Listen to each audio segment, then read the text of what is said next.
அதீம். கண்ணியத்திற்கும் பெரும் மதிப்பிற்கும் மரியாதைக்கும் உரிய பெரியவர்களே, பாசத்திற்குரிய அருமையான சகோதரர்களே, வருங்கால இஸ்லாத்தினுடைய உயர்வு தாழ்வுகளுக்கு சொந்தக்காரர்களான இளைஞர் பெருமக்களே, எதிர்கால இஸ்லாத்தின் சந்ததிகளே, அல்லாஹ்வுடைய கிருபையும் நம்முடைய உயிருக்கு உயிரான உயிரினும் மேலான கண்மணி அஷ்ரஃபுல் ஹல்கி முஹம்மது முஸ்தஃபா ஸல்லல்லாஹு அலைஹி வஸல்லம் அவர்களுடைய அன்பும் ஷஃபாஅத்தும் புனிதம் நிறைந்த ரமலான் மாதத்திலே இறையருள் தருகிற ஜும்மாவினுடைய அமல்களை நிறைவு செய்வதற்காக வேண்டி குழுமி இருக்கிற நம்மீதும் நம்மை சார்ந்தவர்கள் மீதும் நாம் நேசிப்பவர்களின் மீதும் நம்மை நேசிப்பவர்களின் மீதும் துஆவை கொண்டு வசியத்து செய்தவர்களின் மீதும் என்றென்றும் உண்டாகட்டுமாக. அல்ஹம்துலில்லாஹ், ரமலானுடைய மாதத்தை அடைந்து அந்த ரமலானிலே நோன்பு நோற்று இரவிலே நின்று வணங்கி சஹர் நேரங்களிலே பாவ மன்னிப்பு கோரி அல்லாஹ் தந்திருக்கிற சலுகைகளை பயன்படுத்தி கொள்ளுகிற பாக்கியம் நம்முடைய வாழ்க்கையில் மீண்டும் ஒரு முறை நமக்கு கிடைத்திருக்கிறது. அல்ஹம்துலில்லாஹ். நபிகள் நாயகம் ஸல்லல்லாஹு அலைஹி வஸல்லம் அவர்களுடைய வார்த்தையினுடைய விவரங்களிலிருந்து புரிகிறோம், யாருக்கு ரமலான் மாதம் அடையக்கூடிய பாக்கியம் கிடைத்து அதன் மூலம் அவன் ஈடேற்றம் பெறவில்லையோ அவன் நாசம் அடைந்து விட்டான் என்று சபித்த வரலாறை நாம் எல்லாம் படித்திருக்கிறோம். மீதம் இருக்கக்கூடிய நாட்களிலே அல்லாஹ் எந்த அடிப்படையிலே இந்த ரமலானை நமக்கு அளித்திருக்கிறானோ அந்த ரஹ்மத்தை, அந்த மக்ஃபிரத்தை, அந்த நரகத்திலிருந்து விடுதலை பெறுகிற அந்த வாய்ப்பை பயன்படுத்தி கொண்டு ரமலான் முடிகிற பொழுது நம்முடைய உள்ளம் முழுவதும் அல்லாஹுவை பற்றிய சிந்தனையை, அச்சத்தை நிரம்ப பெற்றவர்களாக அல்லாஹ் நம் அனைவர்களையும் ஆக்கி தந்தருள் புரிவானாக. சகோதரர்களே, இந்த ரமலானை அல்லாஹ் 3 விதமாக பிரித்திருப்பதாக நபிகள் நாயகம் ஸல்லல்லாஹு அலைஹி வஸல்லம் அவர்கள் நமக்கு அருளி இருக்கிறார்கள். ரமலானில் எந்தெந்த கட்டத்திலே எதை அல்லாஹுவிடத்திலே கேட்க வேண்டும், மற்ற நாட்களிலே கேட்பதை விட இந்த ரமலானுடைய மாதத்தில் கேட்பவர்களுக்காக வேண்டி அதை நிறைவு செய்து கொடுப்பதற்காக வேண்டி அல்லாஹ் முதல் வானத்திற்கு வந்து கேட்கிறான் என்பதாகவும், எனவே நீங்கள் அதிகமாக இந்த ரமலானிலே முந்திய பத்திலே அல்லாஹ்வினுடைய ரஹ்மத்தையும், இரண்டாவது பத்திலே நீங்கள் செய்திருக்கக்கூடிய அனைத்து பாவங்களிலிருந்து மக்ஃபிரத்தையும், மூன்றாவது பத்திலே இந்த உலகத்திலே அவனுக்கு மாறு செய்து நடப்பவர்களுக்காக வேண்டி மறுமையிலே தயாரித்து வைக்கப்பட்டிருக்கக்கூடிய நரகத்திலிருந்து விடுதலையையும் நீங்கள் கேட்டு பெற்றுக்கொள்ளுங்கள் என்று சொன்னார்கள் அஷ்ரஃபுல் ஹல்கி முஹம்மது முஸ்தஃபா ஸல்லல்லாஹு அலைஹி வஸல்லம். எனவே நாம் அமைந்திருக்கிற இந்த முதல் பத்து என்பது அல்லாஹ்வினுடைய ரஹ்மத்தை கேட்பதற்குரிய பத்து. அவர்கள் நமக்கு துஆவையும் சொல்லி தந்தார்கள். இந்த முந்தைய பத்து முழுவதும் உங்களுக்கு கிடைக்கிற நேரத்தில் எல்லாம் ஏதோ 5 நேர தொழுகை, தராவீஹ் தொழுகை, இது மாதிரியான நேரங்களில் மட்டுமல்ல, நீங்கள் வியாபாரம் செய்து கொண்டிருக்கிற பொழுது, நீங்கள் பயணித்துக் கொண்டிருக்கிற பொழுது, அல்லது வீட்டில் அமர்ந்திருக்கிற பொழுது, உங்களுடைய வீட்டு பெண்மணிகள் வீட்டு வேலை செய்து கொண்டிருக்கிற பொழுது, இந்த எல்லா நேரங்களிலும் நம்முடைய நாவு முணுமுணுத்தை கொண்டே இருக்க வேண்டும். அல்லாஹும்ம ரஹம்னா பிரஹ்மதிக யா அர்ஹமர் ராஹிமீன். அல்லாஹுவே, அல்லாஹுவே, அல்லாஹுவே, நீ எங்களுக்கு அருள் புரிவாய் அல்லாஹ். பிரஹ்மதிக, உன்னுடைய அருளை கொண்டு, யா அர்ஹமர் ராஹிமீன், அருளாளனுக்கெல்லாம் அருளாளனான அல்லாஹ், இரக்க சிந்தனை உடையவர்களுக்கெல்லாம் இரக்கம் உடைய அல்லாஹ், பேரருளாளனே அல்லாஹ், உன்னுடைய அருளை கொண்டு, உன்னுடைய அருளை கொண்டு, உன்னுடைய இரக்கத்தை கொண்டு, உன்னுடைய கருணையை கொண்டு நீ எங்களுக்கு இரக்கம் காட்டுவாய் அல்லாஹ், நீ எங்களுக்கு கருணை காட்டுவாய் அல்லாஹ், நீ எங்களின் மீது அருள் புரிவாய் அல்லாஹ். இந்த துஆவை முந்திய 10 முழுவதும் நம்முடைய நாவுகள் முணுமுணுத்து கொண்டே இருக்க வேண்டும். இன்ஷா அல்லாஹ் செய்யலாமா? வீணான பேச்சையெல்லாம் விட்டுட்டு, வெட்டி பேச்சையெல்லாம் விட்டுட்டு, வாட்ஸ்அப் நோன்றதை விட்டுட்டு, நோம்புலையும் கூட கொஞ்சம் பேர் உட்காந்து கேம் விளையாடிட்டுருக்குறாங்க வாட்ஸ்அப்பில். நோன்பு என்பது ஒவ்வொரு நொடியும் பயன்படுத்தப்படுவதற்காக வேண்டி அளிக்கப்பட்டிருக்கிறது. இது கேம் விளையாடுவதற்காக வேண்டி அல்ல, இது வாட்ஸ்அப்பில் உட்காந்து அரட்டை அடிப்பதற்காக வேண்டி அல்ல. எனவே அந்த நேரங்களை எல்லாம் ஒதுக்கி வச்சிருங்க. அந்த ஒரு மாதம் என்ன செய்தி வரட்டுமே உங்களுக்கு, வாட்ஸ்அப்பு ஃபேஸ்புக்கு எல்லாத்தையும் தூக்கி வச்சுட்டு செல்ஃபோனில் ஆண்ட்ராய்டில் இருக்கக்கூடிய இபாதாத்துகளை தவிர வேறு எல்லாத்தையும் அடித்து தூக்கி போட்டுட்டு அல்லாஹும்ம ரஹம்னா பி ரஹ்மதிக யா அர்ஹமர் ராஹிமீன், யா அல்லாஹ் நீ எங்களுக்கு இரக்கம் காட்டு அல்லாஹ், உன்னுடைய இரக்கம் இல்லாமல் இந்த உலகத்திலே நாங்கள் எதையும் சாதிக்க முடியாது அல்லாஹ் என்கிற உணர்வை நாம் நம்முடைய உள்ளத்திலே பதிய வைத்துக் கொள்ள வேண்டும். அல்லாஹ் சொல்கிறான், வரஹ்மதி வஸிஅத் குல்ல ஷை, வரஹ்மதி வஸிஅத் குல்ல ஷை, என்னுடைய அருள் எல்லா பொருளிலும் சூழ்ந்திருக்கிறது. அல்லாஹ்வினுடைய அருள் இல்லாமல் நம்முடைய நாடி நரம்புகள் வேலை செய்யாது. ஒரு நரம்பு வேலை செய்யலைன்னு வச்சுக்கோங்களேன், என்ன ஆகும்? ஒரு நரம்பு வேலை செய்யலைன்னா வாழ்க்கை முழுவதும் கோடிகளை கொட்டி கொடுத்தாலும் ஒரு பிரயோஜனமும் இல்லை. வெள்ளமடம் ஹாஸ்பிட்டலில் நமக்கு தெரிந்த ஒரு ஃபேமிலி வந்திருக்கிறாங்க. குழந்தைக்கு 5 வயசு 6 வயசு ஆகுது. குழந்தை பிறக்கிற நேரத்தில் கொஞ்சம் லேட்டாக பிறந்துருச்சு. பிரச்சனை இதுதான், குழந்தை பிறக்கிற நேரத்தில் கொஞ்சம் டைம் எடுத்துருச்சு. இந்த டைம் எடுத்ததுனால மூளைக்கு போகக்கூடிய ஒரு நரம்பு, ஒரே ஒரு நரம்பு தான், எத்தனையோ கோடிக்கணக்கான நரம்புகள் நம்முடைய உடலிலே இருக்குதா இல்லையா? ஒரு நரம்பு தான். மூளைக்கு போகக்கூடிய நரம்பு கொஞ்சம் அழுத்தம் கூடிய காரணத்தினால அந்த நரம்பு கொஞ்சம் வேலை செய்யலை. ஒரு நரம்பு, நீங்கள் கொஞ்சம் யோசிச்சு பாருங்கள், ஒரே ஒரு நரம்பு அது வேலை செய்யாததனுடைய விளைவு என்ன தெரியுமா? நரம்பு மண்டலங்கள் எல்லாம் ஸ்தம்பித்து போய்விட்டது. மொத்த நரம்பு மண்டலமும் ஸ்தம்பிச்சு போயிருச்சு. 6 வருடங்களாக போராடி கொண்டிருக்கிறார்கள், மருத்துவர்கள் எல்லாம் வந்து போராடி கொண்டிருக்கிறார்கள். அந்த குழந்தைக்காக வேண்டி நீங்கள் எல்லோரும் துஆ செய்ய வேண்டும். அல்லாஹ் சொல்கிறான், வரஹ்மதி வஸிஅத் குல்ல ஷை, உன்னுடைய உடலிலே ஓடிக்கொண்டிருக்கிற அந்த நரம்புகளில் கூட என்னுடைய அருளிலிருந்து ஒன்று குறைந்து விட்டால் உன்னுடைய உடம்பு ஸ்தம்பிச்சு போய்விடும். நல்லா தான் நோன்பு திறந்துட்டு போனாரு, வீட்டுக்கு போனாரு, திடீர்னு மயங்கி விழுந்துட்டாரு. அப்புறம் என்ன செய்யணும்? ஒரு சைடு ஸ்தம்பிச்சு போச்சு. ஒரு நரம்பு. என்னைக்கே அது சிந்திச்சிருக்கிறோமா சகோதரா? உடலில் இருக்கிற கோடிக்கணக்கான நரம்பு மண்டலங்கள் இயங்க வேண்டும் என்பதற்காக வேண்டி என்றைக்காவது நாம் செலவு செய்திருக்கிறோமா? செலவு செய்ய வேண்டி வந்தால் இந்த உலகத்தையே ஒட்டுமொத்தமாக கொடுத்தாலும் ஒரு நரம்பை எந்த நியூரோலஜிஸ்டானாலாவது இயங்க செய்ய முடியுமா என்பதை யோசிக்க வேண்டும். அங்கிருக்கிறது அல்லாஹ்வினுடைய ரஹ்மத், அங்கிருக்கிறது அல்லாஹ்வினுடைய ரஹ்மத். ஒரு நரம்பு ஸ்தம்பிச்சு போச்சுன்னா ஒட்டுமொத்த உலகத்தை கொடுத்தாலும் அதை இயங்க வைக்க முடியாது. அல்லாஹ் சொல்கிறான், வரஹ்மதி வஸிஅத் குல்ல ஷை. எனவே இதை உணர்ந்து சொல்ல வேண்டும், அல்லாஹும்ம ரஹம்னா பிரஹ்மதிக யா அர்ஹமர் ராஹிமீன். அல்லாஹ்வே, என்னுடைய மூளைக்கு செல்லக்கூடிய ஒரு நரம்பு, ஒரே ஒரு நரம்பிலே உன்னுடைய அருள் இல்லை என்றால் என்னுடைய ஒட்டுமொத்த உடலும் ஸ்தம்பித்து போய்விடும் அல்லாஹ். அதனால் உன்னுடைய அருள் எனக்கு வேண்டும் அல்லாஹ், அதனால் உன்னுடைய இரக்கம் எனக்கு வேண்டும் அல்லாஹ், அதனால் என்னுடைய நரம்பு மண்டலங்களிலும் உன்னுடைய அருள் விசாலமாக சூழ்ந்திருக்க வேண்டும் அல்லாஹ் என்கிற உணர்வோடு இப்படி ஒவ்வொரு உறுப்புகளையும், ஒவ்வொரு உறுப்பு, கண் இல்லைன்னா என்ன ஆகும்? வாய் பேச முடியலைன்னா என்ன ஆகும்? காது கேட்கலைன்னா என்ன ஆகும்? மூளை இயங்கலைன்னா என்ன ஆகும்? கை கால் விளங்கலைன்னா என்ன ஆகும்? கிட்னி ஃபெயிலியராக போச்சுன்னா என்ன ஆகும்?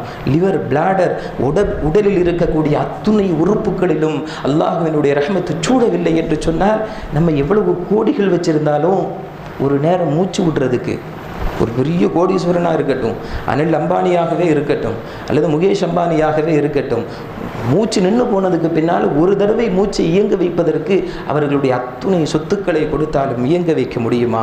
எனவே இதை உணர்ந்து சொல்ல வேண்டும், அல்லாஹும்ம ரஹம்னா பி ரஹ்மதிக யா அர்ஹமர் ராஹிமீன். என்னுடைய ஆற்றலை கொண்டோ, என்னுடைய சக்தியை கொண்டோ, என்னுடைய அறிவை கொண்டோ, என்னுடைய பொருளாதாரத்தை கொண்டோ அல்லாஹ் எதையும் இயங்க செய்ய முடியாது. அல்லாஹ் உன்னுடைய அருளை கொண்டே தவிர எதையும் சாதிக்க முடியாது. அதனால் இன்ஷா அல்லாஹ் எஞ்சிய நாட்களில் நம்முடைய உடல் ஆரோக்கியத்தை, மன ஆரோக்கியத்தை, ஈமானி ஆரோக்கியத்தை மனசில் கருதி அல்லாஹ்விடத்திலே இந்த துஆவை அதிகமாக செய்யணும். நியத்து வைக்கலாமா? வெறுமனே நியத்து இல்லை, இனி போகிற இடத்துல எல்லாம் நம்முடைய வாய் இதை மட்டுமே முணுமுணுத்து கொண்டிருக்க வேண்டும் இன்ஷா அல்லாஹ். சகோதரர்களே, அல்லாஹ் கொடுத்திருக்கக்கூடிய நியமத்துகளில் அளப்பெரியது நபிகள் நாயகம் ஸல்லல்லாஹு அலைஹி வஸல்லம் அவர்கள் சொன்னார்கள் ஈமான். நாமெல்லாம் முஸ்லீமாக உட்கார்ந்துருக்கிறோம், அப்படி தானே? நாமெல்லாம் முஸ்லீம்களாக அமர்ந்திருக்கிறோம். இது அல்லாஹ் கொடுத்திருக்கக்கூடிய எல்லா நியமத்துகளையும் விட, கண்ணுக்கு பார்க்கிற சக்தியை விட, காதுக்கு கேட்கிற சக்தியை விட, உதடுகளுக்கு பேசுகிற சக்தியை விட, உள்ளத்திற்கு சிந்திக்கிற சக்தியை விட மிகப்பெரிய அருள் அல்லாஹ்வுடையது இந்த ஈமான். நமக்கு கிடைத்திருக்கிற இந்த ஈமான், இதே ரமலானுடைய காலகட்டத்தில் 700 கோடி மக்கள் உலகத்திலே வாழ்ந்து கொண்டிருக்கிறார்கள். அத்தனை பேர்களுக்குமா அல்லாஹுவிற்காக வேண்டிய நோன்பு இருக்கக்கூடிய பாக்கியம் கிடைத்தது? இல்லை சகோதரர்களே. மிகப்பெரிய கோடீஸ்வரர்கள், மிகப்பெரிய அறிவியல் மாமேதைகள், மிகப்பெரிய பட்டம் பெற்றவர்கள், எல்லா ஆற்றலும் படைத்தவர்கள், அவர்களுக்கெல்லாம் கிடைக்காத பாக்கியம் அப்பாவிகளான, ஒன்றுமே இல்லாத, ஒரு வசதியும் இல்லாத நமக்கெல்லாம் அல்லாஹ் தந்திருக்கிறானே, இது அல்லாஹ் கொடுத்திருக்கக்கூடிய மிகப்பெரிய நியமத். இந்த நியமத்திற்காக வேண்டி உலகத்திலே இன்றைக்கு போராடி கொண்டிருக்கக்கூடிய லட்சக்கணக்கான முஸ்லிம்கள் இருக்கிற பொழுது, அல்லாஹ்வே உன்னுடைய அருளை கொண்டு ரத்தம் சிந்தாமல், பொருள் செலவு செய்யாமல் ஈமானோடு இருக்கக்கூடிய பாக்கியத்தை கொடுத்தாய் அல்லாஹ், இதை நிலைபெற செய்வாயாக என்கிற உணர்வோடு துஆ செய்ய வேண்டும். அல்லாஹும்ம ரஹம்னா பிரஹ்மதிக யா அர்ஹமர் ராஹிமீன். நம்முடைய தப்லீக் ஜமாத்தை சார்ந்த சகோதரர்கள் அடிக்கடி சொல்லுவார்கள், ஹிதாயத் என்பது நாம் போராடாமல் கிடைச்சதுனால அது இன்னைக்கு தெருவில் கிடக்கு. இந்த ஈமான் அதுக்காக வேண்டி எந்த முயற்சியுமே செய்யலை. நம்ம வாப்பா உம்மா முஸ்லீம், அதனால் நம்மளும் முஸ்லீம். நம்ம வாப்பாவோட வாப்பா முஸ்லீம், அதனால் வாப்பா முஸ்லீம். நம்ம என்ன ஏதோ ஒரு ஜமாத்தில் ஒரு ரெஜிஸ்டர் புக்கில் நம்முடைய குடும்பத்தினுடைய பெயரும் இருக்கிறது, அதனால் நம்ம முஸ்லீம். நம்ம இறந்து போனால் கபிரிஸ்தானில் அடக்கம் பண்ணுவாங்க, நம்ம நிக்காஹுக்கு வீட்டு வைபவங்களுக்கு இமாம் வருவாங்க, அதனால் நாம் முஸ்லீம் என்கிற அடிப்படையை தவிர வேறு எந்த முயற்சியும் இந்த மார்க்கம் நமக்கு கிடைப்பதற்காக வேண்டி நாம் செய்யவில்லை என்கிற காரணத்தினால் அதனுடைய அருமையை நாம் உணர்ந்து கொள்ள முடியவில்லை. நம்முடைய உயிருக்கு உயிரான, உயிரினும் மேலான கண்மணி நபிகள் நாயகம் ஸல்லல்லாஹு அலைஹி வஸல்லம் அவர்கள் இந்த மார்க்கத்தை சொல்லுவதற்காக வேண்டி புறப்பட்ட பொழுது அவர்களுக்காக வேண்டி எல்லாவற்றையும் அர்ப்பணித்த அபூ தாலிப் அவர்கள், இந்த மார்க்கத்திற்காக வேண்டி நபிகள் நாயகம் ஸல்லல்லாஹு அலைஹி வஸல்லம் அவர்கள் 3 ஆண்டு காலங்கள் பட்டினி கிடந்தார்களே, அந்த ரசூலோடு அபூ தாலிபும் பட்டினி கிடந்தார். ரசூலோடு அபூ தாலிபும் பட்டினி கிடந்தார். ரசூல் பச்சை இலை தடைகளை சாப்பிட்ட பொழுது அபூ தாலிபும் அந்த பச்சை இலை தடைகளை சாப்பிட்டார். ரசூலினுடைய குடும்பம் வெயிலிலே கிடந்து துன்பப்பட்ட பொழுது அந்த குடும்பத்தோடு அபூ தாலிபும் கிடந்து துன்பப்பட்டார். ரசூலினுடைய குடும்பம் குளிரிலே கிடந்து நடுங்கிய பொழுது அபூ தாலிபும் அந்த குளிரிலே கிடந்து நடுங்கினார். ரசூலினுடைய குடும்பம் விரட்டி அடிக்கப்பட்ட பொழுது அந்த குடும்பத்தோடு அபூ தாலிபும் சேர்ந்துதான் ஊர் விலக்கி வைக்கப்பட்டார். அபூ தாலிபினுடைய மரணப்படுக்கையிலே வந்து, பெரிய தந்தையே நீங்கள் இந்த கலிமாவை மட்டும் சொல்லிவிடுங்களேன் என்று அஷ்ரஃபுல் ஹல்கே முஹம்மது முஸ்தபா ஸல்லல்லாஹு அலைஹி வஸல்லம் அவர்கள் கெஞ்சினார்களே, இந்த கலிமாவை மட்டும் சொல்லிருங்க பெரியாப்பா, எல்லாத்தையும் நான் பார்த்துக்கிறேன் என்று சொன்னார்களே. அபூ தாலிபுக்கு இந்த மார்க்கத்திற்காக வேண்டி நாம் பட்டினி கிடந்திருக்கிறோமா? இந்த மார்க்கத்திற்காக வேண்டி ஈமான் கிடைப்பதற்காக வேண்டி வெயிலிலே கிடந்திருக்கிறோமா? குளிரிலே நடுங்கி இருக்கிறோமா? விரட்டி அடிக்கப்பட்டிருக்கிறோமா? தாகித்து கிடந்திருக்கிறோமா? அனாதையாக கைவிடப்பட்டு நிற்கப்பட்டிருக்கிறோமா? இல்லை சகோதரர்களே, இதெல்லாம் செய்த அபூ தாலிபுக்கு கலிமா சொல்லுகிற பாக்கியம் கிடைக்கவில்லையே. இதெல்லாம் செய்தார இந்த மார்க்கத்திற்காக வேண்டி. நாம் எல்லாம் இன்றைக்கு முஸ்லிம்களாக இருக்கிறோம் என்று சொன்னால் அந்த தியாகத்திலே அபூ தாலிபினுடைய பங்கும் இருக்கிறது. அபூ தாலிபுக்கு அந்த பாக்கியம் கிடைக்கவில்லை. அபூபக்கர் சித்திக் ரலியல்லாஹு தஆலா அன்ஹு அவர்கள் இந்த மார்க்கத்திற்காக வேண்டி நபிகள் நாயகம் ஸல்லல்லாஹு அலைஹி வஸல்லம் அவர்களுடைய சிறிய காலத்திலிருந்து தன்னை அர்ப்பணித்துக் கொண்டவர்கள். எந்த அளவுக்கு அபூபக்கர் சித்திக் ரலியல்லாஹு தஆலா அன்ஹு அவர்களுடைய சிறப்பு என்று சொன்னால், ஒரு நாள் ஆயிஷா ரலியல்லாஹு தஆலா அன்ஹா அவர்கள் ரசூலினுடைய மடியில் படுத்திருக்கிறாங்க. படுத்துட்டு அப்படியே வானத்தை பார்க்குறாங்க. வானத்தில் நிறைய நட்சத்திரங்கள், அன்றைக்கு ஸ்டார்ஸு நிறைய இருக்குது. ஆயிஷா நாயகனுடைய சிந்தனை, யா ரசூலல்லாஹ், இந்த வானத்தில் மின்னுகிற நட்சத்திரங்கள் அளவிற்கு யாருக்காவது அமல்கள் இருக்குமா என் நபியே? வானத்தில் இருக்கிற ஸ்டாரை பார்த்த உடனே சஹாபிய பெண்மணிக்கு வருகிற சிந்தனை, நம்ம வீட்டு பொம்பளைங்கன்னா இதே மாதிரி ஒரு கம்மல் போட்டால் நல்லாயிருக்கும், ஸ்டார் மாதிரியே. இத்தனை ஸ்டாரும் என் நெக்லஸில் இருந்தால் நல்லாயிருக்கும், இப்படி வருகிற சிந்தனைக்கு பகரமாக ஆயிஷா நாயகிக்கு வந்த சிந்தனை என்ன தெரியுமா? யா ரசூலுல்லாஹ், இவ்வளவு நட்சத்திரங்கள் மின்னிக் கொண்டிருக்கிறதே நபியே, இந்த அளவுக்கு யாராவது நன்மைகள் செய்திருப்பார்களா? ஆயிஷா நாயகினுடைய உள்ளத்தில் என்ன தேட்டம் தெரியுமா? ரசூலுல்லாஹ் நம்ம வாப்பாவை பற்றி சொல்லணும். அவங்க வாப்பா யாரு? அபூபக்கர் சித்திக் ரலியல்லாஹு அன்ஹு. அப்போ இந்த அளவுக்கு நன்மை யாரு செஞ்சிருப்பா? நம்ம வாப்பாவை தவிர வேற யாரு செஞ்சிருக்க முடியும்? ரசூலுல்லாஹ் நான் தான் அப்படின்னு சொல்ல மாட்டாங்க, தன்னை பத்தி சொல்ல மாட்டாங்க. அடுத்து சொல்றதா இருந்தா யாரு சொல்லணும்? அபூபக்கர் சித்திக். அப்ப நம்ம வாப்பா, அப்ப நம்ம வாப்பாவினுடைய அந்த பெயர் ரசூலினுடைய திருவாயிலிருந்து வர வேண்டும் என்கிற ஆவலோடு எதிர்பார்ப்போடு ஆயிஷா ரலியல்லாஹு தஆலா அன்ஹா அவர்கள் கேட்டார்கள். ரசூலுல்லாஹ் சொன்னாங்களா, ஆமா உமர் ரலியல்லாஹு அன்ஹு. யாருக்கு இருக்கு? உமர் ரலியல்லாஹு அவருக்கு அவர் செய்த அமல்கள் இருக்கிறது அல்லவா, அது இந்த வானத்தில் எத்தனை ஆயிரம் கோடி நட்சத்திரங்களை பார்க்கிறீர்களோ அத்துணையையும் கணக்கிட்டாலும் உமரனுடைய அமல்களினுடைய எண்ணிக்கை அதிகம் என்று சொன்னார்கள். ஆயிஷா நாயகி அப்படியே ஒரு மாதிரி வெக்ஸ் ஆயிட்டாங்க. என்னடா பாப்பா பேரை சொல்லுவாங்கன்னு பார்த்தா உமர் ரலியல்லாஹு அன்ஹு பேரை சொல்றாங்களே. அப்போ அடுத்து கேட்டாங்க, அப்படின்னா நபியே எங்க பாப்பாவினுடைய அந்தஸ்து என்ன? இப்போ ரசூலுல்லாஹ்வுடைய திருவாயிலிருந்து அபூபக்கர் சித்திக்ங்கிற பேர் வரல ரலியல்லாஹு அன்ஹு. அப்ப அதனால அடுத்து கேட்கிறாங்க, உமரினுடைய பேர் வந்த காரணத்தினால். அப்படின்னா யா ரசூலல்லாஹ், என்னுடைய தந்தை அபூபக்கர் சித்திக் ரலியல்லாஹு அன்ஹு அவர்களுடைய தரம் என்ன?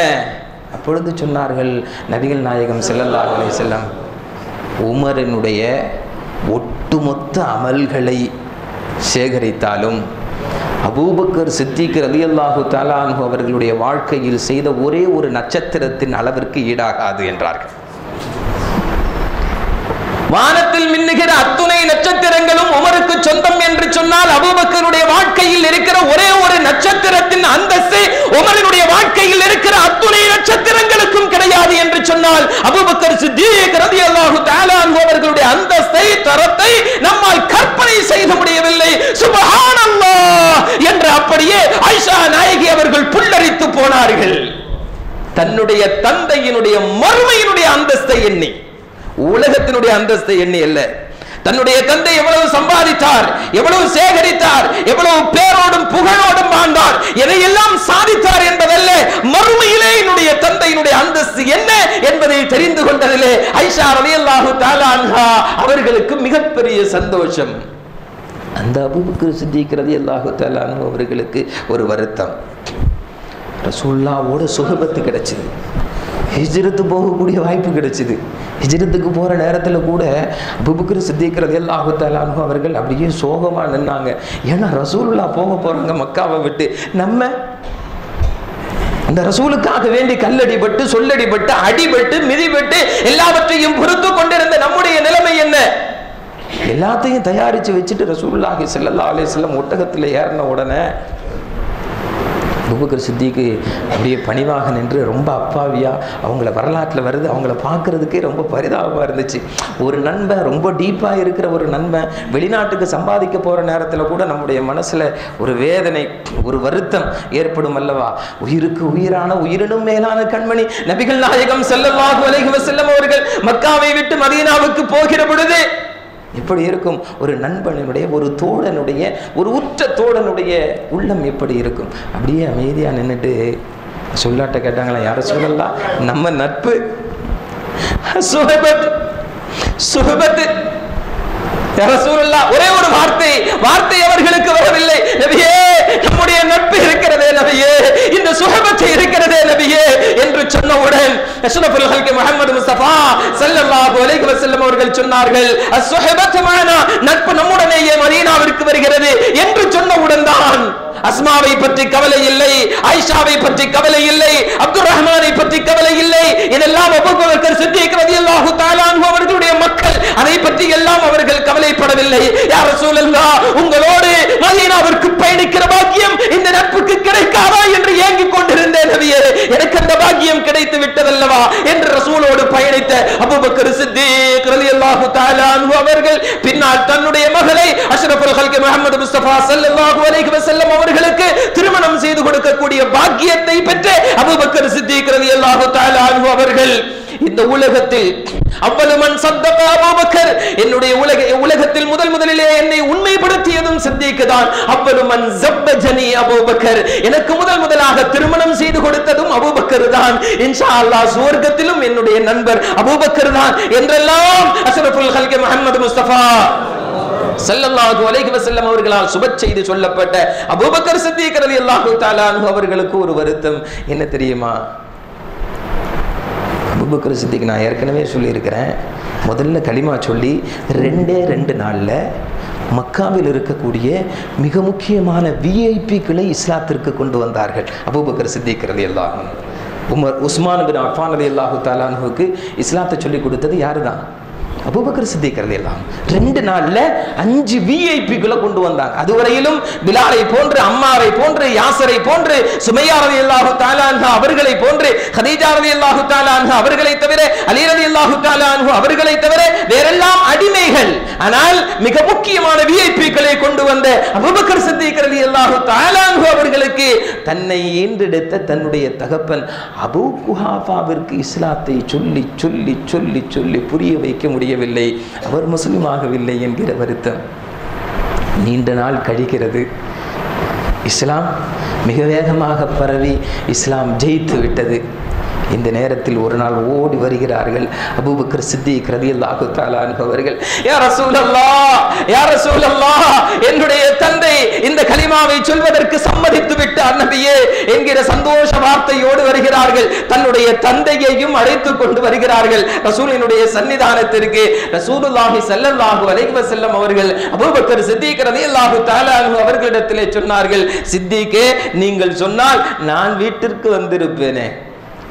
பாப்பா களிமா சொல்லணும்னு சொன்னால், களிமா சொல்லி கொடுக்கணும்னு சொன்னால் நான் உங்கள் வீட்டுக்கு வந்திருப்பேனே, வயசான ஆடை எதுக்கு இங்கே கொண்டு வந்து சிரமப்படுத்தணும்னு சொன்னாங்க. இல்லை நபியே, களிமாவை சொல்லுகிற பாக்கியம் பெற்றவர் அவர் வந்துதான் அந்த களிமாவை சொல்ல வேண்டும் என்று சொல்லி களிமாவை சொல்லி கொடுத்ததற்கு பின்னால் அபூபக்கர் சித்திக் ரலியல்லாஹு தஆலா அன்ஹு அவர்கள் தேம்பி தேம்பி அழ ஆரம்பித்து விட்டார்கள்.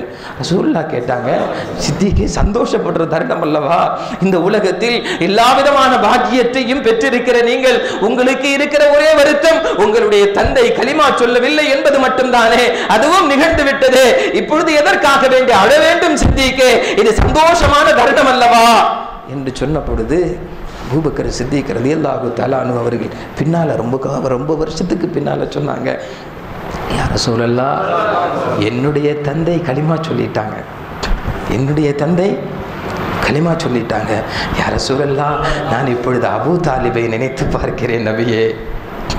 யாரை நினைச்சு பார்க்கிறேன்? அபூ தாலிபை நினைச்சு பார்க்கிறேன். என்னுடைய வாப்பா கடைசி காலத்திலேயாவது கலிமா சொல்லிட்டாங்க, ஆனால் நீங்கள் அந்த மரணப்படுக்கையிலிருந்து கெஞ்சினீர்களே வாப்பா, ஒரே ஒரு கலிமாவை சொல்லியிருந்த வாப்பா என்று கெஞ்சினீர்களே நபியே. ஆனாலும் அபூ தாலிப் கடைசி வரையிலும் கலிமா சொல்லுகிற வாக்கியம் இல்லாமலேயே போய்விட்டாரே யா ரசூலல்லாஹ் என்கிற வருத்தத்தினால் அழுகிறேன். என்னுடைய தந்தை கலிமா சொன்னதை விட உங்களுடைய தந்தையை நினைத்து நான் வருந்துகிறேன் என்று சொன்னார்கள் அபூபக்கர் சித்திக் ரலியல்லாஹு தஆலா அன்ஹு அவர்கள். கடைசி காலம் வரையிலும் நண்பனுக்கே அவ்வளவு வருத்தம் இருந்தது என்று சொன்னால் ரசூலுக்கு எவ்வளவு வருத்தம் இருக்கும். இன்றைக்கு 180 கோடி முஸ்லிம்களுக்கு கலிமாவை சொல்லிக் கொடுத்த நபிகள் நாயகம் ஸல்லல்லாஹு அலைஹி வஸல்லம் அவர்கள், அதற்கு காரணமாக இருந்த ரசூலோடு பயணித்த அபூ தாலிபுக்கு அந்த பாக்கியம் கிடைக்கவில்லை. அல்ஹம்துலில்லாஹ், எந்தவித முயற்சியும் இல்லாமல் அல்லாஹ் நம்மை எல்லாம் முஸ்லிமாக்கி வைத்திருக்கிறானே. அல்லாஹும்ம அர்ஹம்னா பிரஹ்மதிக யா அர்ஹமர் ராஹிமீன். அல்லாஹ்வே, இந்த பாக்கியம் மரணம் வரையிலும் எங்களுக்கு கிடைத்திருக்க வேண்டும் அல்லாஹ், நிலைத்திருக்க வேண்டும் அல்லாஹ் என்பதற்காக வேண்டி இந்த துஆவை ஓதுவதற்கு கடமைப்பட்டிருக்கிறோம். கடமைப்பட்டிருக்கிறோமா இல்லையா? ரசூலுல்லாஹி ஸல்லல்லாஹு அலைஹி வஸல்லம் அவர்கள் சொன்னார்கள், ஒரு காலம் வரும் காலையில் முஸ்லீமா இருப்பான், மாலையில் காஃபிர் ஆயிடுவான். மாலையில் முஸ்லீமா இருப்பான், காலையில் பார்த்தா காஃபிர் ஆயிடுவான் என்று ஒரு காலம் வரும் என்று சொன்னார்கள். அது இன்னைக்கு நிதர்சனமாக பார்க்குறோமா இல்லையா? நிதர்சனமாக பார்க்குறோமா இல்லையா? காலையில் தஹஜ்ஜத் தொழுதுட்டு காலேஜுக்கு போன பிள்ளை மாலை மலரில் வருது, கோயிலில் குங்குமத்தை வைத்துக்கொண்டு மாலை போட்டுக்கொண்டு யாரோ ஒருவனை கரம் பிடித்து பெயரை மாற்றிக்கொண்டு நிற்கிறார். ரசூல் சொன்னார்கள், காலை மோமினாக இருப்பான், மாலையில் காஃபிராக போய்விடுவான். மாலையில் தராவியை தொழுதுட்டு போனவன் தான். திடீர்னு பார்த்தா இன்னொரு பிள்ளைக்கு பின்னால் எங்கேயோ போய் ஏதோ ஒரு கோயிலில் தாலி கட்டுறான். ஈமான் ஈமான் மிக இலகுவாக விற்கப்படுகிறது. ஈமான் மிக இலகுவாக இழக்கப்படுகிற ஒரு காலகட்டம். அல்லாஹ்விடத்திலே துஆ செய்ய வேண்டும். அல்லாஹும்ம ரஹம்னா பிரஹ்மதிக யா அர்ஹமர் ராஹிமீன். அல்லாஹ்வே, எந்தவித இழப்பும் இல்லாமல் எங்களுக்கு கொடுத்த இந்த ஈமானை அது மரணம் வரையிலும் நீ எங்களுக்கு நிலைத்திருக்க செய்வாய் அல்லாஹ். இதற்கு அல்லாஹ்வினுடைய ரஹ்மத் தேவை. இதுக்கு அல்லாஹ்வுடைய ரஹ்மத் வேணும். இந்த கலிமாவை சொன்ன காரணத்தினால், கலிமாவை சொன்னதுனால ஏதாவது கஷ்டம் இருக்கா நமக்கு? ஏதோ தினத்தந்தின்னு தீவிரவாதின்னு போடுறான், அப்படிதானே? பாஸ்போர்ட்டுக்கு போனால் நிறைய கேள்வி கேட்குறான். இதுதான் நமக்கு பிரச்சனை. பிலால் ரலியல்லாஹு தஆலா அன்ஹு அவர்கள் கலிமா சொன்ன ஒரே காரணத்திற்காக வேண்டி சுடு வெயிலிலே படுக்க வைக்கப்பட்டு, சுடுற வெயில பாலைவண்ண மண்ணில் படுக்க வைக்கப்பட்டு பாறாங்கல்ல மேலே ஏற்றி வச்சு சம்மட்டியால் அடிக்கிற பொழுது கூட அஹத் அஹத் அஹத் என்று முழங்கி கொண்டிருந்தார்களே. சகோதரா, அப்படி ஒரு நிலைமை உனக்கு வந்தால் நீ அஹதுன்னு சொல்லுவியா இல்லை வேற ஏதாவது சொல்லுவியா? யோசிக்க வேண்டும். அல்லாஹும்ம ரஹம்னா பிரஹ்மதிக யா அர்ஹமர் ராஹிமீன். யா அல்லாஹ், நான் கலிமா சொன்ன காரணத்தினால என்னை யாரும் சுடு மணல்ல படுக்க வைக்கல, நெருப்புல போட்டு எரிக்கல, சம்மட்டியால அடிக்கல. அல்லாஹும்ம ரஹம்னா பிரஹ்மதிக யா அர்ஹமர் ராஹிமீன். கலிமா சொன்ன காரணத்தினால், கலிமாவிற்கு என்று எந்தவித தியாகமும் செய்யாமல், கலிமா சொன்ன காரணத்தினால் எந்த கொடுமைக்கும் உட்படுத்தப்படாமல் என்னை முஸ்லிமாக ஆக்கி வைத்தாயே அல்லாஹ். அல்லாஹும்ம ரஹம்னா பிரஹ்மதிக யா அர்ஹமர் ராஹிமீன் சொல்வதற்கு கடமைப்பட்டிருக்கிறோமா இல்லையா? நபிகள் நாயகம் ஸல்லல்லாஹு அலைஹி வஸல்லம் அவர்கள் ஹந்தக்கினுடைய போர்க்களத்தில் அடிக்கடி கேட்கிற வரலாறு. திடீர்னு ஒரு பெரிய யுத்தம் ஏற்படுகிறது. மதீனாவை விட்டு வெளியே போக முடியாது. ஆலோசனை செய்கிறார்கள். அப்போ மதீனாவை சுற்றிலும் பெரிய தோண்டிடணும் அப்படிங்கிறதுக்காகவே அந்த வேலை நடந்து கொண்டிருக்கிறது. வறுமையான ஒரு காலகட்டம். சஹாபிகள் எல்லாம் கடப்பாறையை பிடித்து குழி தோண்டி கொண்டிருக்கிறார்கள். ஒரு பெரிய பாறாங்கல், யாராலையுமே அடிக்க முடியலை. முயற்சி செய்து பசியில் இருக்கிற சஹாபிகளால் என்ன செய்ய முடியும்? பசியில் இருக்கிற சஹாபிகளால் என்ன செய்ய முடியும்? முயற்சி செய்து கடைசியில் சில சஹாபிகள் ஓடி வருகிறார்கள். யா ரசூலல்லாஹ், இந்த பாறையை உடைக்கவே முடியலை நபியே என்று முறையிடுகிற பொழுது நபிகள் நாயகம் ஸல்லல்லாஹு அலைஹி வஸல்லம் அவர்கள் சம்மட்டியை வாங்கி ஓங்கி அடிக்கிறார்கள். பாறை இரண்டாக பிளக்கிறது.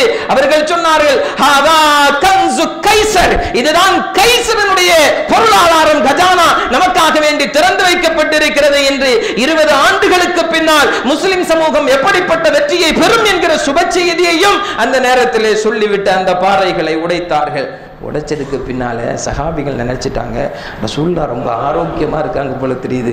ஏன்னா நம்ம 4-5 பேர் சேர்ந்து அடித்து உடைக்க முடியாத இந்த பாறையை நபிகள் நாயகம் ஸல்லல்லாஹு அலைஹி வஸல்லம் ஒரு அடியில் ஒரு பாறை, இன்னொரு அடியில் ஒரு பாறை உடைஞ்ச உடனே ரசூலுல்லாஹ் நல்லா சாப்பிட்டுட்டு ரொம்ப ஆரோக்கியமாக இருக்காங்கன்னு நினச்சிட்டு ஓடி வந்து ஒரு சஹாபி, வரலாற்றில் நம்ம நிறைய கேள்விப்பட்டுக்கிறோம், கொஞ்சம் சிந்திக்கணும். அவர் தன்னுடைய மடியை தூக்கி காட்டினார்.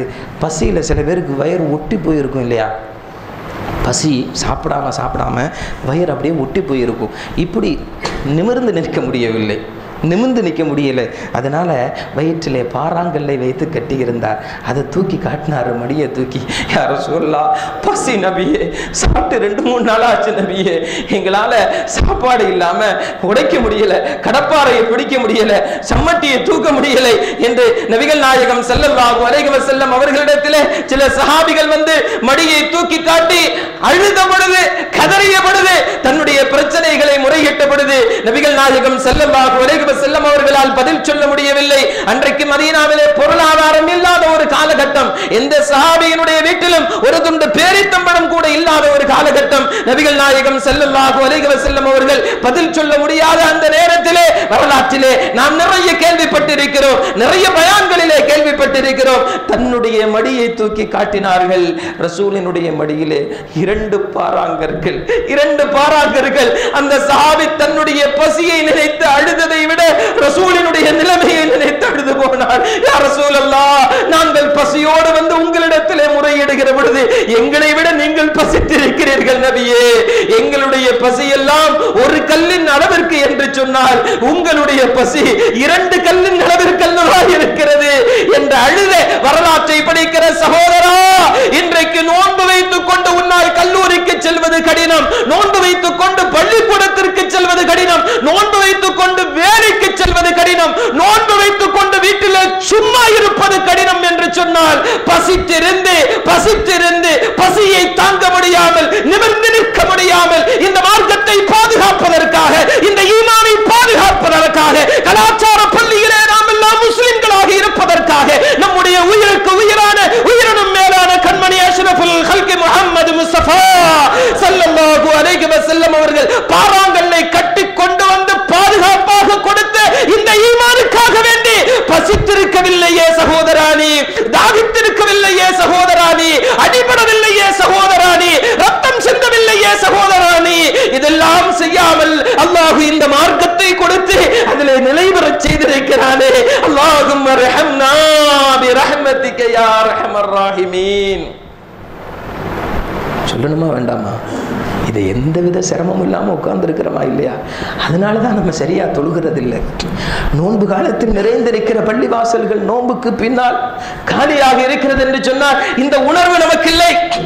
நீ பசியோடு இருந்தால், நீ தாகித்திருந்தால், நீ ஊர்வலக்கு வைக்கப்பட்டிருந்தால், உன்னை அடித்திருந்தால், உன்னை மிதித்திருந்தால், உன்னை சுடு மண்ணல்ல போட்டு பாறாங்கல்ல உன் மேல தூக்கி வச்சிருந்தா நீ ஈமான விட மாட்ட. அப்ப என்ன செய்வ? நீ தொழுகையை விட மாட்ட. எல்லாவற்றையும் விட எனக்கு தொழுகை மேலானது என்று பள்ளிவாசல்ல வந்து தவம் கிடப்ப. இன்னைக்கு பள்ளிவாசல்ல எல்லா வசதிகளையும் செய்யப்பட்டதற்கு பின்னாலும் கூட நோன்பு கஞ்சி குடிக்கிறதுக்கு தவிர நீ வேற எதற்காக வேண்டியும் பள்ளிவாசலுக்கு செல்லாத ஒரு சூழல் இருக்கிறது என்று சொன்னால், அல்லாஹ்வினுடைய பெரிய ரஹமத்தை கொண்டே தவிர நாம் எல்லாம் முஸ்லிம்களாக இருப்பதில் நமக்கென்ன ஆற்றல் இருக்கிறது, நமக்கென்ன சக்தி இருக்கிறது? அல்லாஹ்வினுடைய அருளை கொண்டு மட்டுமே நாம் மூமின்களாக இருக்கிறோம். எனவே இந்த அருள் நிறைவேற்றிருப்பதற்காக வேண்டி சொல்ல வேண்டும், அல்லாஹும்ம ரஹம்னா பிரஹ்மதிக யா அர்ஹமர் ராஹிமீன். அம்மார் இப்னு யாஸர் ரலியல்லாஹு அன்ஹு, யாஸர் அவருடைய மகன் அம்மார், மனைவி சுமையா. யாஸரும் அம்மாரும் வயசானவங்க ரலியல்லாஹு தஆலா அன்ஹுமா. முதல்ல களிமா சொன்ன கூட்டம் இவங்கெல்லாம் ரொம்ப மைனாரிட்டியா 10 பேர் இருக்கிற நேரத்தில் களிமா சொன்ன குடும்பம்.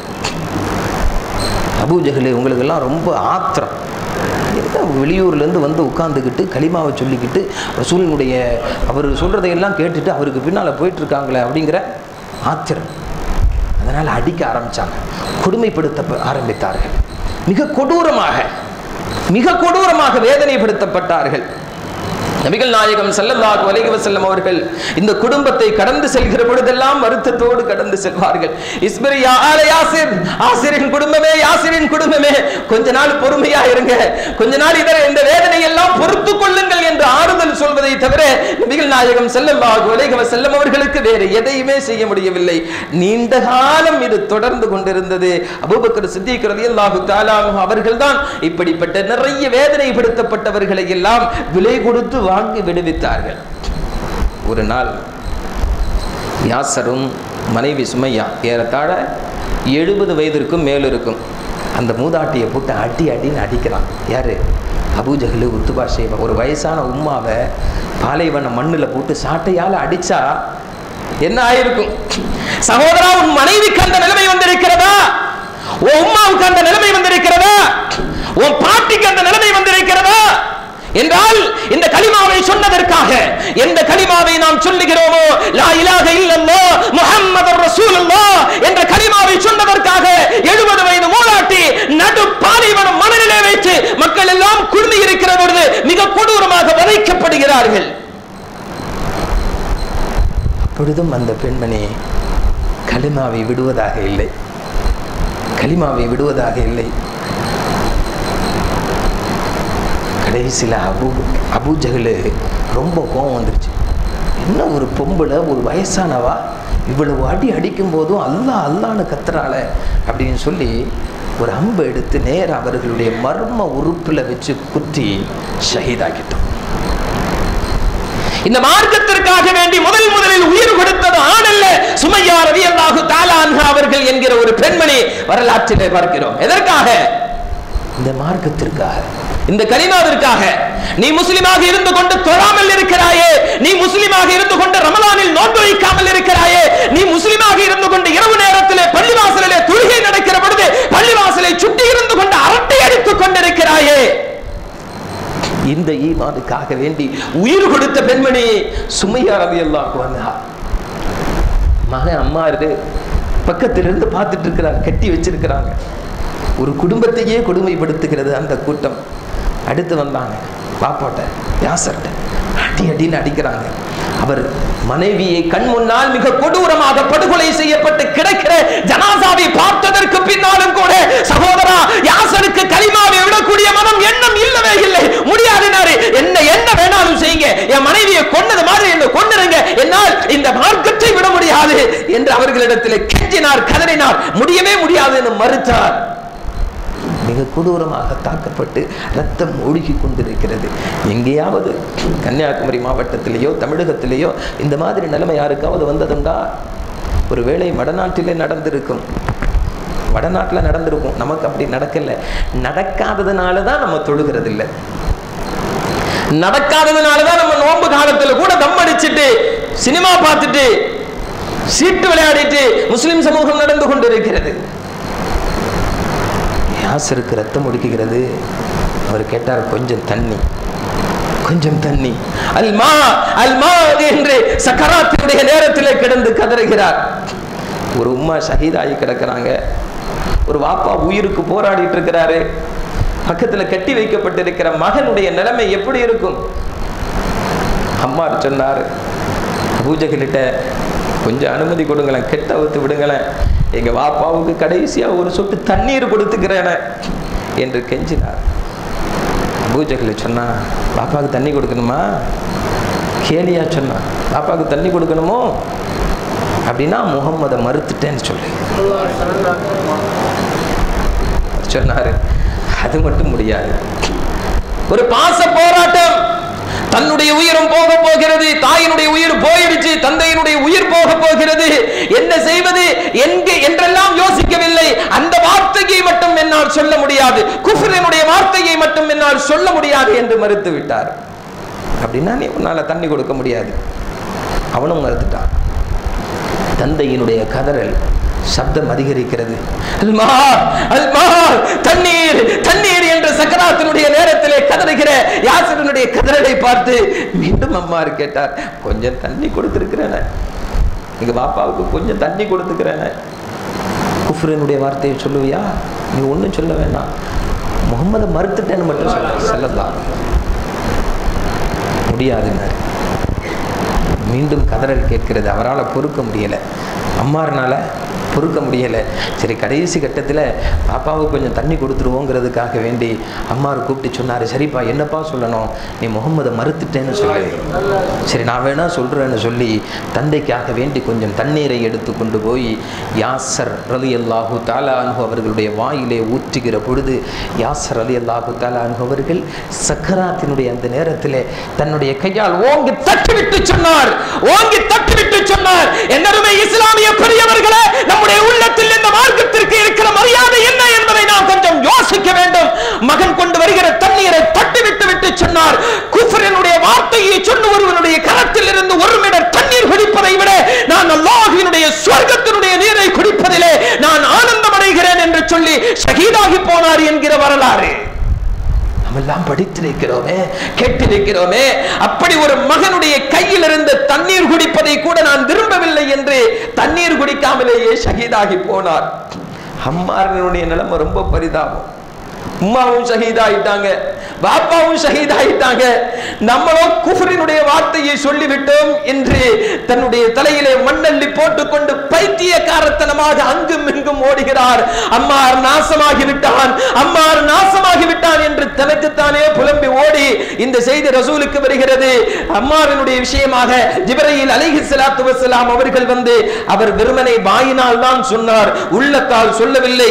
எனவே அவர் மூமின் தான் என்று ஜிப்ரீல் அலைஹிஸ்ஸலாத்து வஸ்ஸலாம் அவர்கள் நிரூபித்தார்கள். அதற்காக வேண்டி குர்ஆனுடைய வசனமும் இறங்கியது என்கிற வரலாற்றை எல்லாம் படிக்கிற சகோதரா, இந்த மார்க்கத்திற்காக வேண்டி, இந்த ஈமானுக்காக வேண்டி, இந்த கலிமாவிற்காக வேண்டி, முஸ்லிமாக இருப்பதற்காக வேண்டி எண்ணற்ற தியாகங்களை செய்த அந்த தியாகத்தை அல்லாஹ் சமகாலத்திலே அங்கீகரித்திருக்கிறான் என்கிற வரலாற்றை எல்லாம் படித்த நாம் இந்த ஈமானை என்ன பாடுபடுத்திட்டு இருக்கிறோம் பாத்தீங்களா? இந்த இஸ்லாத்தை என்ன பாடுபடுத்திட்டு இருக்கோம் பாத்தீங்களா?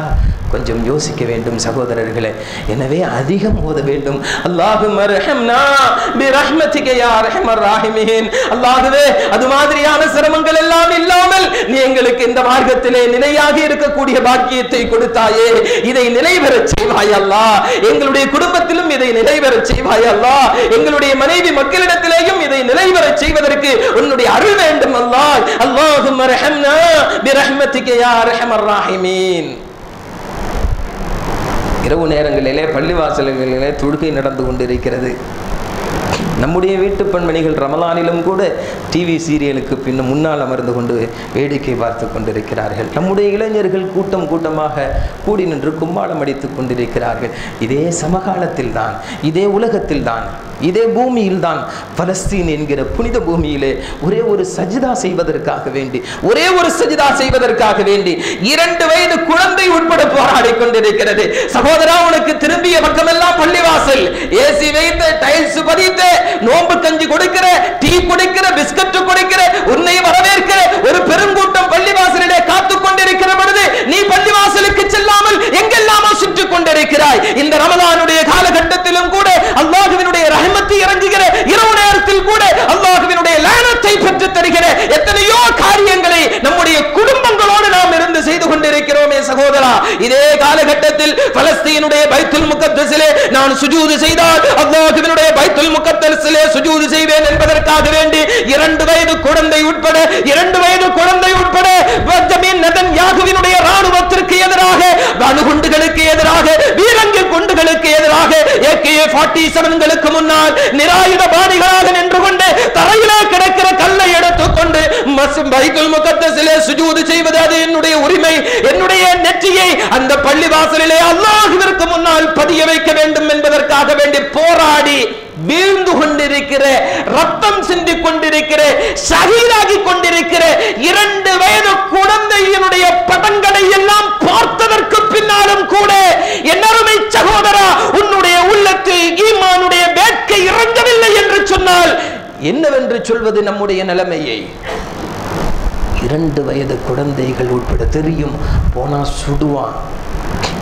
சுடுவான்னு தெரியும். இருந்தாலும் கூட நான் படைக்கப்பட்ட நோக்கம் இந்த மண்ணிலே சுஜூது செய்வதற்கு, என்னுடைய சுஜூதை தடுப்பதற்கு. பெஞ்சமின் நெதன்யாவினுடைய ராணுவத்தினுடைய துப்பாக்கிகளுக்கு முடியும் என்று சொன்னால் அவர்கள் சுட்டுக் கொள்ளட்டும் என்று தங்களுடைய கண்களுக்கு முன்னால் பெற்றவர்கள் ஷஹீதாகி கிடக்கிற அந்த இரத்த கோரமான காட்சியை பார்த்ததற்கு பின்னாலும் யூடியூபிலே கண்ட பெண்களுடைய நிர்வாண படங்களை பார்த்து ரசித்துக் கொண்டிருக்கிற சகோதரா, நீ சார்ந்திருக்கிற இஸ்லாத்திற்காக வேண்டி, நீ மறுக்கிற தொழுகைக்காக வேண்டி, நீ மறுக்கிற சுஜூதுக்காக வேண்டி இன்றைக்கு 2 வயது குழந்தை உட்பட பலஸ்தீனத்திலே ஷஹீதாகி வீழ்ந்து கிடக்கிற படத்தையும் கொஞ்சம் யூடியூபிலே போய் பார். அதற்கு பின்னாலாவது உன்னுடைய உள்ளம் மாறட்டும், உனக்கும் ஈமானுடைய வேட்கை தெரியட்டும், உனக்கும் சுஜூதினுடைய மகத்துவம் புரியட்டும். இந்த சுஜூதுக்கு, எந்த சுஜூதுக்கு நீ வரலையோ, எந்த தொழுகைக்கு நீ வரலையோ, அதே தொழுகைக்காக வேண்டி, அது சுன்னத்தா ஃபர்லா 8 20 இல்ல, ஒரே ஒரு சுஜூதினுடைய பாக்கியமானது நான் பள்ளிவாசலிலே சென்று செய்வதற்கு எனக்கு இந்த பாக்கியம் வேண்டும் என்கிற உரிமை போராட்டம் நடத்தி ஷஹீதாகி கொண்டிருக்கிற பிஞ்சு குழந்தைகளை பார்த்ததற்கு பின்னாலும் இன்னும் உன்னுடைய மனம் பள்ளிவாசலை நோக்கி வரவில்லை என்று சொன்னால், நீ மாறவில்லை என்று சொன்னால், பேஸ்புக்கில் இருந்தும் வாட்ஸ்அப்பில் இருந்தும் சாட்டிங்கில் இருந்தும் நீ விடுபடவில்லை என்று சொன்னால், உன்னை இந்த ரமலான் நாசப்படுத்துமா அல்லது ஈடேற்றம் பெற செய்யுமா என்பதை நீதான் முடிவு செய்து கொள்ள வேண்டும். என்னருமை சகோதரா, பர்மாவில் யூடியூப்ல போய் பாருங்க, இந்த காட்சியை சொல்வதை விட பார்க்கிற பொழுது உள்ள முருகிவிடும். பர்மாவில் சமீபத்தில் முஸ்லிம்கள் மிக கொடூரமாக வதைக்கப்பட்டார்கள், சித்திரவதை செய்யப்பட்டார்கள். அப்படியே கப்பலில் ஏற்றி நடுவில் கொண்டு போய் பங்களாதேஷுக்கும் பர்மாவுக்கும் மத்தியில் கொண்டு போய் தள்ளி விட்டான். ஆயிரக்கணக்கானவர்கள் மாண்டு போனார்கள். களிமா சொன்ன காரணத்தினால் கோட்டாரிலிருந்து விரட்டி அடிக்கப்பட்டிருக்கிறாயா? லாயத்திலிருந்து, திட்டுவிளையிலிருந்து, சூரங்குடியிலிருந்து, குளச்சலிலிருந்து, பட்டணத்திலிருந்து, திருவிதாங்கோட்டிலிருந்து, ஏதாவது கிராமத்திலிருந்து நீ விரட்டி அடிக்கப்பட்டிருந்தால் உனக்கு அந்த வழி தெரிந்திருக்கும். நீ பிள்ளைங்க படிப்புக்காக வேண்டி வர்ற, அதனால தெரியாது. காலேஜில் பிள்ளைங்களை சேர்க்கணுங்கிறதுக்காக வேண்டி வர்றோம், நமக்கு அந்த வழி தெரியாது. ஊர்க்காரன் மதிக்கிறது இல்லைங்கிறதுக்காக வேண்டி வர்றோம், அதனால நமக்கு அந்த வழி தெரியாது. ஆனால் களிமா சொன்ன காரணத்தினால் விரட்டி அடிக்கப்பட்டிருந்தால் இந்த ஈமானுடைய வழி தெரிந்திருக்கும். அது பர்மாவினுடைய குழந்தைகளுக்கு தெரிகிறது, ஈராக்கினுடைய குழந்தைகளுக்கு தெரிகிறது, சிரியாவினுடைய குழந்தைகளுக்கு தெரிகிறது, போஸ்னியாவினுடைய குழந்தைகளுக்கு தெரிகிறது, ஆப்கானுடைய குழந்தைகளுக்கு தெரிகிறது, பர்மாவினுடைய குழந்தைகளுக்கு தெரிகிறது. கன்னியாகுமரி மாவட்டத்தில் இருக்கிற நமக்கு அது தெரியவில்லை சகோதரா. ஒரு 4 வயசு பையனை பர்மாவில் ஒரு 2 சின்ன ரூமுக்குள்ளே அடைச்சி போட்டுட்டு அவன் கையை காலை சணலால் கட்டி இருக்கிறான். சணல் இருக்கிறது இல்லையா, சணலால் கட்டி வச்சிருக்கிறான். ஒரு 2 பேர் சேர்ந்து ஒரு 4 வயசு பையனை, உங்கள் வீட்டில் இருக்கிற 4 வயசு பையனை கற்பனை பண்ணி மனசுக்கு முன்னால் கொண்டு வாங்க. மதரசாக்கு அனுப்புறீங்க, உஸ்தாது அடிச்சிட்டாருன்னா எவ்வளோ கோபம் வருது உங்களுக்கு. ஸ்கூலுக்கு அனுப்புறீங்க, காயம் படுறது மாதிரி நீங்கள் எவ்வளவு செலவு பண்ணி ராஜா இன்டர்நேஷனலுக்கோ கார்பஸ் கிறிஸ்டிக்கோ எங்கே வேணாலும் அனுப்புங்க. காலில் தடம் பதிகிறது மாதிரி டீச்சர் மிஸ் அடிச்சிட்டாங்கன்னா சம்மதிப்பீங்களா? எவ்வளோ வலிக்கும். பக்கத்து வீட்டு பிள்ளை அடித்து ரத்தம் வந்துடுச்சு, விடுவீங்களா? எவ்வளோ வேதனைப்படும். ஆனால் ஒரு 4 வயசு பையன் அவனை சணலால் கட்டி இருக்கிறார்கள். 2 எரும மாடு மாதிரி ஒரு 2 பேர் இருந்து அந்த குழந்தையை அடிக்கிறார்கள். இந்த சின்ன ரூமு அதை வீடியோ எடுத்து அப்லோடு பண்ணியிருக்கிறான். பர்மா முஸ்லீம்களுடைய நிலைமையை கூகுளில் போய் அடித்து பாருங்கள், தெரியும். நீ இன்னைக்கு ரமலானில் உட்காந்து தம் அடிக்கிற, ரமலானில் இருந்து கூத்தடிக்கிற, ரமலானுடைய இரவுகளில் கண்ட பெண்களோடு சல்லபித்து கொண்டிருக்கிற இஸ்லாமிய இளைஞர்களுக்கு, சமகால இளைஞர்களுக்கு பர்மாவினுடைய 4 வயது சிறுவனுடைய இந்த ஈமானிய உறுதி கொஞ்சம் உள்ளத்திலே பதிய வேண்டும். 2 பேர் நின்று அடிக்கிறான். அந்த பையன் சின்ன பையன், பாவம் உட்கார்ந்து இருக்கிற பையன் அங்குமிங்கும் துடித்து கொண்டிருக்கிறான். ஒருத்தன் அதில் சிகரெட்டை குடிச்சிட்டு அந்த சிகரெட்டால் அந்த 4 வயது சிறுவனை சூடு வைக்கிறான். அந்த குழந்தை அல்லாஹ் அல்லாஹ் என்று கதறுகிறது. கொஞ்சம் கற்பனை செய்து பார் சகோதரா, உன்னுடைய வீட்டிலே ஒரு 4 வயது குழந்தை இருந்து அவனை சிகரெட்டால் சூடு வைக்கிறார்கள் என்று சொன்னால், அதுவும் களிமா சொன்னதற்காக வேண்டி சூடு வைக்கிறார்கள் என்று சொன்னால், கொஞ்சம் கற்பனை செய்தவர். அந்த குழந்தை ஓடுகிறது, அல்லாஹ் அல்லாஹ் என்று கதறிக்கொண்டு அந்த 4 வயது சிறுவன், அவனால் எங்கும் தப்பிக்க முடியவில்லை. மீண்டும் வருகிறான் ஒருவன், அவன் போட்டிருக்கிற டிஷர்ட்டுக்கு உள்ள அந்த சிகரெட்டை போடுகிறான். அந்த குழந்தை கதறிக்கொண்டு முதுகிலே படுகிற சூடை கூட எடுக்க முடியாமல் அந்த குழந்தை அப்படியே கதறி துடிக்கிறது. அப்பொழுதும் கூட அந்த குழந்தை அல்லாஹ் அல்லாஹ் என்று புலம்பிக் கொண்டிருக்கிறது, அல்லாஹ் அல்லாஹ் என்று முணுமுணுத்துக் கொண்டிருக்கிறது. மீண்டும் அடிக்கிறார்கள், மீண்டும் அந்த குழந்தை ஓடுகிறது. மீண்டும் ஒருவன் வருகிறான், அவனுடைய டி-ஷர்ட்டிலே முன்னால் சிகரெட்டு துண்டை போடுகிறான். அது பட்டு அந்த குழந்தை துடிக்கிறது. சகோதரா, அப்பொழுதும் கூட அந்த குழந்தையினுடைய வாயிலிருந்து அல்லாஹ் அல்லாஹ் என்கிற வார்த்தை வருகிறது. என்றைக்காவது நீ உன்னுடைய குழந்தை சூடு வைக்கப்பட்டிருந்தால் இந்த ஈமானுடைய வலி உனக்கு தெரிந்திருக்கும், இந்த ஈமானுடைய வேதனை உனக்கு புரிந்திருக்கும், இந்த ஈமானுடைய மகத்துவம் உனக்கு புரிந்திருக்கும். மிக கொடூரமாக கொடுமைப்படுத்தப்பட்டதற்கு பின்னாலும் கூட அந்த குழந்தையும் கூட அந்த 4 வயது சிறுவனும் கூட அல்லாஹ் அல்லாஹ் என்று கதறிக் கொண்டிருக்கிறான் என்று சொன்னால், என்னருமே சகோதரா, இப்படிப்பட்ட வேதனை இல்லாமல், இப்படிப்பட்ட துன்பம் இல்லாமல், இப்படிப்பட்ட கொடுமை இல்லாமல் இன்றைக்கும் நாம் முஸ்லிம்களாக வாழ்ந்து கொண்டிருக்கிறோமே, அல்லாஹ்வினுடைய ரஹ்மத்தை தவிர வேறு எது எனக்கு நமக்கு இந்த ஈமானை கொடுத்தது? எனவே சொல்ல வேண்டும், அல்லாஹும்ம ரஹம்னா பிரஹ்மதிக யா அர்ஹமர் ராஹிமீன். அல்லாஹ், எங்கள் வீட்டு குழந்தைகள் களிமா சொல்கிறது, பர்மாவினுடைய குழந்தைகளை போன்ற அவர்கள் சிகரெட்டினுடைய சூடுபடவில்லை, எதிரிகளால் தாக்கப்படவில்லை, யாராலும் கொடுமைப்படுத்தப்படவில்லை. அல்லாஹுவே, இந்த ரஹ்மத்தை நீ நிலை பெறச் செய்வாயாக.